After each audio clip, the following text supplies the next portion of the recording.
राज्यात लाडकी बहीण योजना सुरू करण्यात महत्त्वपूर्ण भूमिका बजावणारे उपमुख्यमंत्री देवेंद्र फडणवीस यांच्या लाडक्या बहिणींचा देवाभाऊ या संवाद कार्यक्रमाला नवी मुंबईमध्ये लाडक्या बहिणींची प्रचंड उपस्थिती होती। रक्षाबंधनाच्या पूर्वसंध्येला भाजपा नवी मुंबई महिला मोर्चाच्या वतीनं कोपरखैरणे येथे आयोजित या कार्यक्रमाला 5,000च्या आसपास लाडक्या बहिणी एकत्र आल्या होत्या। फटाक्यांची आतषबाजी, संगीत, ढोल ताशाच्या गजरामध्ये लाडकी बहीण योजनेचा आनंद साजरा करण्यात आला। या प्रसंगी आमदार गणेश नाईक यांची प्रमुख उपस्थिती या कार्यक्रमाला लाभली। माजी खासदार संजीव नाईक, माजी आमदार व नवी मुंबई भाजप जिल्हाध्यक्ष संदीप नाईक, माजी महापौर सागर नाईक, भाजप प्रदेश महिला उपाध्यक्षा प्राध्यापिका वर्षा भोसले, माजी महापौर जयवंत सुतार, नवी मुंबई भाजप महिला मोर्चा अध्यक्ष माधुरी सुतार, महामंत्री नेत्रा शिर्के यांच्यासह महिला लोकप्रतिनिधी पदाधिकारी व्यासपीठावर उपस्थित होत्या। लाडक्या बहिणींचा देवाभाऊ या कार्यक्रमांतर्गत उपमुख्यमंत्री देवेंद्र फडणवीस यांनी राज्यातील विविध जिल्ह्यांमधल्या लाडक्या बहिणींशी ऑनलाईन संवाद साधला। या प्रसंगी आमदार गणेश नाईक यांनी आपल्या भाषणात सांगितलं की उपमुख्यमंत्री देवेंद्र फडणवीस हे विकास पुरुष असून शेतकरी, कामगार, विद्यार्थी, महिला, ज्येष्ठ, दिव्यांग अशा सर्व घटकांचं कल्याण त्यांनी केलंय आणि लाडक्या बहीण योजनेमध्ये त्यांचा सिंहाचा वाटा असून ही योजना कायमस्वरूपी सुरू राहणार आहे।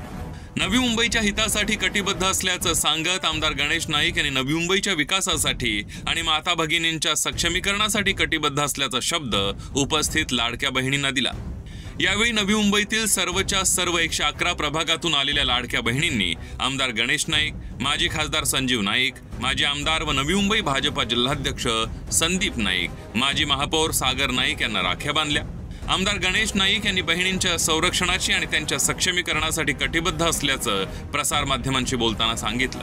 भगिनी आज आल्यात त्या फक्त म्हणजे राखी बांधायला, म्हणजे त्यांना माहिती आहे दादा आपल्या बरोबर ताकदीनं पाठीशी आहे।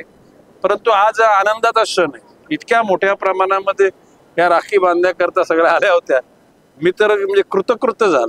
त्याच्यातल्या काही म्हणजे महिला वर्ग होत्या त्यांना भाऊ नाहीत, काही महिला थोड्याशा दिव्यांग होत्या। मी त्यांना सांगितलं तुम्ही चिंता करू नका, तुमचा भाऊ असेल नसेल, हा गणेश नाईक तुमचा भाऊ आहे, विश्वासाने तुम्ही आमच्याकडे या, तुमच्या डोळ्यात अश्रू येऊ देणार नाही याची खात्री। इतक्या मोठ्या प्रमाणावर याला काय म्हणजे तोड नाहीये, या प्रेमाला काही तोड नाही। तर या प्रसंगी माजी आमदार संदीप नाईक यांनी सांगितलं की नवी मुंबईमध्ये महिला सक्षमीकरण आणि महिलांच्या हिताच्या योजना अनेक वर्षांपासून राबवल्या गेल्यात, त्यामुळे मोठा विश्वास महिलांच्या माध्यमातून आज एक भाऊ या नात्यानं आमच्यावर दाखवला आहे। त्यामुळे आता आणखीन जबाबदारी वाढली आहे। खूप मोठ्या संख्येनं नवी मुंबईतील सर्वच प्रभागातून महिला या कार्यक्रमाकरता उपस्थित होत्या। खूप मोठा उत्साह महिलांमध्ये आपल्याला बघायला मिळाला। ह्या 10 वर्षाच्या कालखंडामध्ये अनेक योजना आणि अनेक धोरणं ही जी महिलांच्या सर्वांगीण विकासाकरता आपण बघितली आणि जेव्हा ही योजना अत्यंत खूप मोठ्या प्रमाणामध्ये लोकप्रिय होत असताना ही योजना येते, या योजनेचा सर्वांनीच लाभ घेतला असं नाही, परंतु कुठेतरी शासन महिलांच्या सक्षमीकरणाकरता किंवा त्यांच्या हिताकरता काहीतरी धोरण आणतंय, या गोष्टीचा उत्साह सगळ्या महिलांमध्ये बघायला मिळाला। एखाद्या उच्चभ्रू घरामधली एखादी महिला स्वतः या योजनेचा लाभ घेत नाही, परंतु ती महिला प्रयत्न करते की जी गरजू आहे तिला ही योजना मिळाली पाहिजे आणि हे प्रयत्न करताना देखील अनेक महिला आपल्याला आज बघायला मिळाल्या। त्यामुळे नक्कीच या योजनेचा सर्वसामान्य महिलांना फायदा झालेला आहे आणि त्यामुळे सर्व महिलांमध्ये उत्साहाचं वातावरण आपल्याला बघायला मिळेल। कार्यक्रमाची प्रस्तावना करताना उपाध्यक्षा प्राध्यापिका वर्षा भोसले यांनी राज्यामध्ये उपमुख्यमंत्री देवेंद्र फडणवीस देवाभाऊ आणि नवी मुंबईमध्ये आमदार गणेश नाईक आपल्या सर्वांचे दादा, बहिणींचं रक्षण करते असल्याचं सांगितलं।